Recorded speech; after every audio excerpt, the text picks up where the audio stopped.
मारने को बदतमीजी हुई ये तरीका है आपका। देखो इसको हॉस्पिटल लेके चलता हूँ। नहीं हॉस्पिटल क्या मतलब है?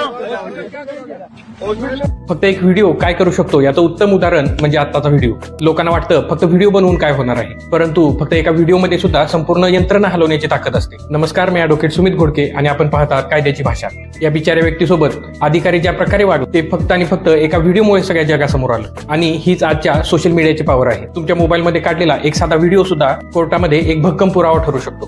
तुमच्या मोबाईलमध्ये काढलेला काही सेकंदाचा व्हिडिओ कोणाचे तरी सस्पेन्शन आणि कारवाई करण्यासाठी पुरेसा आहे, तसेच एका निरपराध व्यक्तीचे आयुष्य वाचवण्यासाठी सुद्धा। सुप्रीम कोर्टाने सुद्धा हे सांगितलेलं आहे की सीसीटीव्ही आणि मोबाईल व्हिडिओ हे महत्त्वाचे पुरावे मानले जावेत। त्यामुळे कोणतीही चुकीची घटना घडत असेल तर त्याचा व्हिडिओ रेकॉर्डिंग करायला विसरू नका। आणि अशाच कायद्याच्या गोष्टी जाणून घेण्यासाठी आपल्या चॅनेलला नक्की फॉलो करा। धन्यवाद।